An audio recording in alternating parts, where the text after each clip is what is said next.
आप सभी को जय मसीह की हिंदी बाइबल क्लास में आपका स्वागत है। आज की क्लास में हम लोग यरूशलेम की सभा के बारे में सीखेंगे। यरूशलेम की सभा का जिक्र प्रेरितों के काम उसके 15वें अध्याय में मिलता है। फ्रेंड्स, यरूशलेम की काउंसिल पहली शताब्दी की कलीसिया के इतिहास की एक बहुत ही महत्वपूर्ण घटना है। ये एक ऐसी घटना है जिसने मसीही सुसमाचार के दरवाजे पूरी मानव जाति के लिए खोल दिए थे।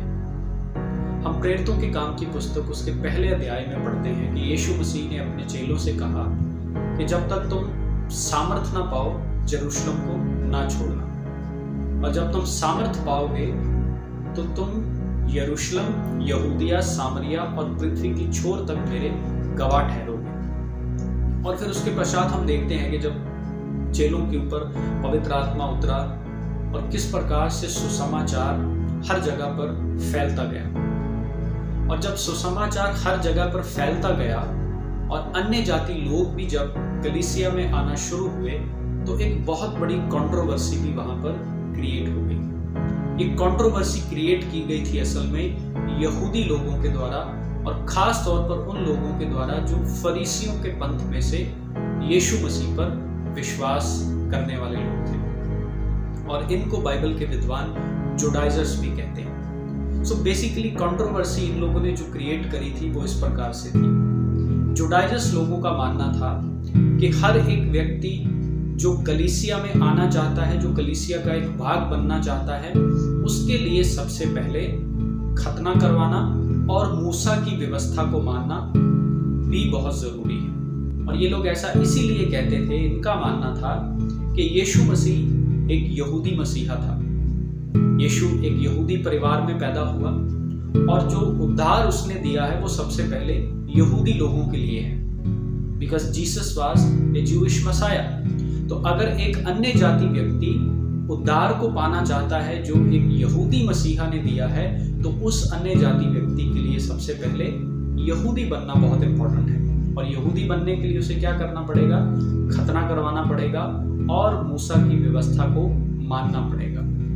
और जब तक एक व्यक्ति खतना नहीं करवाता है, मूसा की व्यवस्था को नहीं मानता है, वो उद्धार नहीं पा सकता है। उसका उद्धार कंप्लीट नहीं है। His salvation is incomplete without circumcision and the law of Moses। तो ये कंट्रोवर्सी क्रिएट कर दी गई थी जुडाइजर्स लोगों के द्वारा।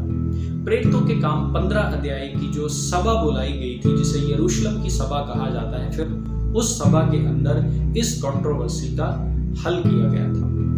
प्रेरितों के काम 15 अध्याय और उसकी 1 आयत से हम पढ़ते हैं। फिर कुछ लोग यहूदिया से आकर भाइयों को सिखाने लगे, यदि मूसा की रीति पर तुम्हारा खतना ना हो तो तुम उद्धार नहीं पा सकते। तो कौन लोग थे ये जो आकर के ऐसा सिखाने लगे? जुडाइजर्स लोग। ये लोग आकर के कहने लगे कि जब तक तुम खतना नहीं करोगे तो तुम उद्धार नहीं पा सकते। तो खतना आप लोगों के लिए इंपॉर्टेंट है। 2 आयत में हम पढ़ते हैं, जब पौलुस और बरनबास का उनसे बहुत झगड़ा और वाद विवाद हुआ तो यह ठहराया गया कि पौलुस और बरनबास और उनमें से कुछ व्यक्ति इस बात के विषय में प्रेरितों और प्राचीनों के पास यरूशलेम को जाएं।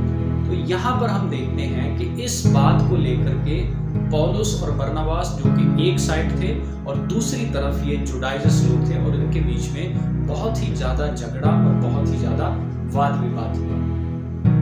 हम जानते हैं कि प्रेरित पौलुस का सुसमाचार वो हमेशा से इस बात के ऊपर बल देता था, केवल विश्वास करने से और अनुग्रह ही से एक व्यक्ति उद्धार पाता है। और जुडाइजर्स लोग ये कहते थे कि एक व्यक्ति जो अन्य जाति है उसके लिए तब तक उसका उद्धार कंप्लीट नहीं है जब तक वो खतना नहीं करता है और मूसा की व्यवस्था को नहीं मानता है। तो पौलुस का सुसमाचार था केवल विश्वास करने से और अनुग्रह से उद्धार हुआ है, और जुडाइजर्स लोगों का मानना था कि जब तक एक अन्य जाति खतना नहीं करता है, मूसा की व्यवस्था को नहीं मानता है, वो उद्धार नहीं पा सकता है। और इसी बात को लेकर के इन दोनों ग्रुप्स के बीच में बहुत ज्यादा झगड़ा और वाद विवाद हुआ, और फाइनली इन लोगों ने ये डिसाइड किया कि हम लोग यरूशलेम जाकर के इस बात को सॉर्ट आउट करेंगे, इसका हम लोग हल निकालेंगे। और जेरूशलम में ये लोग क्यों जाना चाहते थे? क्योंकि जेरूशलम में प्रेरित पतरस, यूहन्ना और जेम्स बड़े बड़े प्रेरित जेरूशलम में, इसलिए ये वाला मुद्दा जो है वो जेरूशलम में लाया गया। और उसकी 5 आयत में हम पढ़ते हैं, परंतु फरीसियों के पंथ में से जिन्होंने विश्वास किया था उनमें से कुछ ने उठकर कहा, उन्हें खतना कराने और मूसा की व्यवस्था को मानने की आज्ञा देनी चाहिए। जैसा कि मैंने आपसे कहा, ये जुडाइजर्स लोग कौन थे? ये फरीसियों के पंथ में से कुछ लोग थे जिन्होंने यीशु मसीह को अपना उद्धारकर्ता ग्रहण किया था। लेकिन अभी भी इनका ये मानना था कि अगर कोई अन्य जाति व्यक्ति विश्वास में आता है तो उसके लिए खतना किया जाना और मूसा की व्यवस्था को मानना जरूरी है, उसके बिना वो लोग उद्धार नहीं पा सकते। और जब ये लोग वापस जेरूशलम में आए इस इशू को सॉर्ट आउट करने के लिए, इस कंट्रोवर्सी का हल निकालने के लिए, तो हम 6 आयत से यहाँ पर पढ़ते हैं, तब प्रेरित और प्राचीन इस बात के विषय में विचार करने के लिए इकट्ठे हुए। नाउ सब लोग इस कंट्रोवर्सी को संबोधित करने के लिए, इसका हल निकालने के लिए जेरूशलम में इकट्ठे हुए। और कौन कौन यहाँ पर इकट्ठे हुए? जितने भी प्रेरित थे और जुडाइजर्स ग्रुप के जितने भी लोग थे वो सब लोग यहाँ पर इकट्ठे हुए। 7 आयत में हम पढ़ते हैं, तब पतरस ने बहुत वाद विवाद हो जाने के बाद खड़े होकर उनसे कहा। इसी यहाँ पर क्या लिखा है? बहुत वाद विवाद हो जाने के बाद खड़े होकर कहा। तो आप सोच सकते हैं या इस बात से आप अंदाजा लगा सकते हैं कि ये इशू, ये मुद्दा जो था, ये एक छोटा मोटा मुद्दा नहीं था, ये बहुत ही ज्यादा गंभीर मुद्दा था। इस मुद्दे के ऊपर आपसी वाद विवाद और झगड़ा भी इन लोगों के बीच में हो रहा था। तब पतरस इन लोगों के बीच में खड़ा होकर के क्या कहता है? हे भाइयों, तुम जानते हो कि बहुत दिन हुए परमेश्वर ने तुम में से मुझे चुन लिया कि मेरे मुंह से अन्य जाति सुसमाचार का वचन सुनकर विश्वास करें। मन के जांचने वाले परमेश्वर ने उनको भी हमारे समान पवित्र आत्मा देकर उसकी गवाही दी और विश्वास के द्वारा उनके मन शुद्ध करके हम में और उनमें कुछ भेद ना रखा। तो अब तुम क्यों परमेश्वर की परीक्षा करते हो कि चेलों की गर्दन पर ऐसा जुआ रखो जिसे ना हमारे बाप दादे उठा सके थे और ना हम उठा सकते। सब लोग जब यहाँ पर एकत्रित थे इस वाद विवाद का कुछ हल ढूंढने के लिए, तो पतरस उनके बीच में खड़ा होकर के पतरस अपनी सेवकाई की उदाहरण उन लोगों को देता है। और बेसिकली यहाँ पर पतरस अपनी सेवकाई जो कुरनेलियस के घर में उसने करी थी उसका विवरण यहाँ पर वो देता है। प्रेरितों के काम उसकी 10 अध्याय में हम पढ़ते हैं कि प्रेरित पतरस जब कुरनेलियस के घर में गया तो किस प्रकार कुरनेलियस के घर आने के सब लोगों ने विश्वास किया, उद्धार पाया और वो सब लोग पवित्र आत्मा से भर गए थे। तो पतरस यहाँ पर अपनी सेवकाई जो उसने अन्य जातियों के बीच में करी थी उसका विवरण देते हुए कहता है कि देखो, परमेश्वर ने मेरे द्वारा उन लोगों को पवित्र आत्मा से भरा है और परमेश्वर मनों का जांचने वाला परमेश्वर है। और परमेश्वर ने जिस प्रकार हमें पवित्र आत्मा का दान दिया है उसी प्रकार से परमेश्वर ने उन अन्य जातियों को भी पवित्र आत्मा का दान दिया है। परमेश्वर ने उनके बीच में और हमारे बीच में कोई भेदभाव नहीं रखा है। और इसीलिए हमें भी क्या नहीं करनी चाहिए? परमेश्वर की परीक्षा नहीं लेनी चाहिए। हम क्यों उनके ऊपर ऐसा जुआ रखना चाहते हैं? यहाँ पर जुआ किसे कहा गया है? व्यवस्था को। तो पतरस यहाँ पर कहता है कि हम क्यों उनकी गर्दन पर ऐसा जुआ रखें जिसे ना तो हमारे बाप दादा उठा सके थे और ना ही हम उठा सके। तो बेसिकली पतरस यहाँ पर इस कंट्रोवर्सी के विषय में ये बात कहता है कि हमें अन्य जाति लोगों को जो कलीसिया में आते हैं, जो विश्वास करते हैं, उन्हें खतना और मूसा की व्यवस्था को मानने के लिए हमें उनके ऊपर दबाव नहीं डालना चाहिए। पतरस की सेवकाई का विवरण देने के पश्चात अब पौलुस और बरनबास भी अपनी सेवकाई का विवरण देते हैं। 12 आयत से हम पढ़ते हैं, तब सारी सभा चुपचाप बरनबास और पौलुस की सुनने लगी कि परमेश्वर ने उनके द्वारा अन्य जातियों में कैसे बड़े बड़े चिन्ह और अद्भुत काम दिखाए।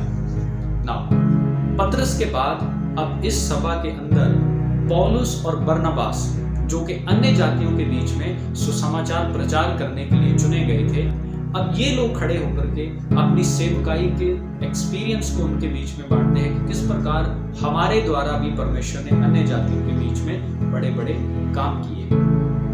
और उन लोगों ने भी बेसिकली यही तर्क दिया कि हमें इन लोगों को खतना करवाने या फिर व्यवस्था को मानने के लिए मजबूर नहीं करना चाहिए। और इन तीनों के बाद अब याकूब इनके बीच में खड़ा होकर के वो इस प्रकार से कहता है। 13 आयत से हम पढ़ते हैं, जब वे चुप हुए तो याकूब कहने लगा, हे भाइयों मेरी सुनो। शमौन ने बताया कि परमेश्वर ने पहले पहल अन्य जातियों पर कैसी कृपा दृष्टि की कि उनमें से अपने नाम के लिए एक लोग बना ले। इसमें भविष्यद्वक्ताओं की बातें भी मिलती है जैसा कि लिखा है। तो याकूब जब इस सभा को संबोधित करता है तो वो पुराने नियम से बेसिकली आमोस की पुस्तक 9 अध्याय उसकी 11 और 12 आयत को पुराने नियम से वो कोट करता है और वो कहता है कि ये परमेश्वर का कहा हुआ वचन है जो अन्य जातियों के बीच में पूरा हो रहा है। और 19 आयत में वो इस प्रकार से कहता है, इसलिए मेरा विचार ये है कि अन्य जातियों में से जो लोग परमेश्वर की ओर फिरते हैं हम उन्हें दुख ना दें। तो याकूब भी कलीसिया के बीच में, इस सभा के बीच में खड़ा होकर के यही बात कहता है कि मेरा विचार ये है कि हमें अन्य जातियों को दुख नहीं देना चाहिए। कहने का मतलब ये था कि हमें अन्य जातियों को खतना करने के लिए और मूसा की व्यवस्था को मानने के लिए मजबूर नहीं करना चाहिए। और 20 आयत में ऐसा लिखा है, परंतु उन्हें लिख भेजे कि वे मूर्तों की अशुद्धता और व्यभिचार और गला घोंटे हुओं के मांस से और लहू से दूर रहे। तो याकूब जो कि इस कलीसिया का, यरूशलेम की कलीसिया का एक पिलर है, वो भी इस बात की गवाही देता है कि हमें अन्य जातियों के ऊपर खतना और व्यवस्था को नहीं थोपना चाहिए। लेकिन 3 बातें हैं जो हमें उन्हें लिख भेजनी चाहिए। और ये 3 बातें कौन सी थी? पहली बात थी कि अन्य जाति लोगों को हमें ये बताना चाहिए कि वो मूर्ति पूजा से वो लोग अलग रहे। दूसरी बात, व्यभिचार से अलग रहे। और तीसरी बात, गला घोटे हुओं के मांस से वो लोग अलग रहे। तो ये 3 बातें याकूब कहता है कि हमें उन्हें लिख भेजनी चाहिए। इससे अतिरिक्त हमें और कोई भी बोझ उनके ऊपर नहीं डालना चाहिए। तो सारी सभा के अंदर इन 3 बातों के ऊपर सहमति हुई और फिर इन 3 बातों को एक चिट्ठी के अंदर लिखकर तमाम अन्य जाति कलीसियाओं के बीच भेज दिया गया। उसकी 23 आयत से हम पढ़ते हैं, उन्होंने उनके हाथ ये लिख भेजा, अंताकिया और सीरिया और किलिकिया के रहने वाले भाइयों को जो अन्य जातियों में से है, प्रेरितों और प्राचीन भाइयों का नमस्कार। हमने सुना है कि हम में से कुछ ने वहां जाकर तुम्हें अपनी बातों से घबरा दिया और तुम्हारे मन उलट दिए हैं, परंतु हमने उनको आज्ञा नहीं दी थी। सो नाउ यू सी, जुडाइजस लोग जो जाकर के गलत शिक्षा उन कलीसियों में देते थे, ये उनके विषय में लिखा गया है। जो लोग उनको कहते थे कि आपको खतना भी करना पड़ेगा और मूसा की व्यवस्था को भी मानना पड़ेगा। तो फिर यरूशलेम की सभा ने ये निर्णय लिया कि हम लोग उनको चिट्ठी लिख करके भेजेंगे। और इस चिट्ठी में पहले ही उन्होंने इस बात का जिक्र किया कि जिन लोगों ने आकर के आपको गलत शिक्षा दी थी, उन लोगों को हमने ऐसा करने के लिए अनुमति नहीं दी थी, हमने उनको आपके बीच में नहीं भेजा था। और इस चिट्ठी को जब आप आगे पढ़ोगे तो आगे आप पढ़ सकते हैं कि खास तौर पर इन कलीसियाओं के लोगों को, जो अन्य जाति लोग थे, उनको 3 बातों की आज्ञा जो कि उन्होंने डिसाइड किया था वो उनको दी गई थी कि आप मूर्ति पूजा से अलग रहें, आप व्यभिचार से अलग रहें और गला घोंटे हुए मांस से आप अलग रहें। केवल ये 3 आज्ञाएं अन्य जाति लोगों को दी गई थी और उनके लिए कलीसिया के दरवाजे पूरी तरह से खोल दिए गए थे बिना किसी बोझ के। तो इस प्रकार से हम देखते हैं कि यरूशलेम की काउंसिल एक बहुत ही इम्पोर्टेंट काउंसिल थी, ये एक बहुत ही महत्वपूर्ण सभा थी।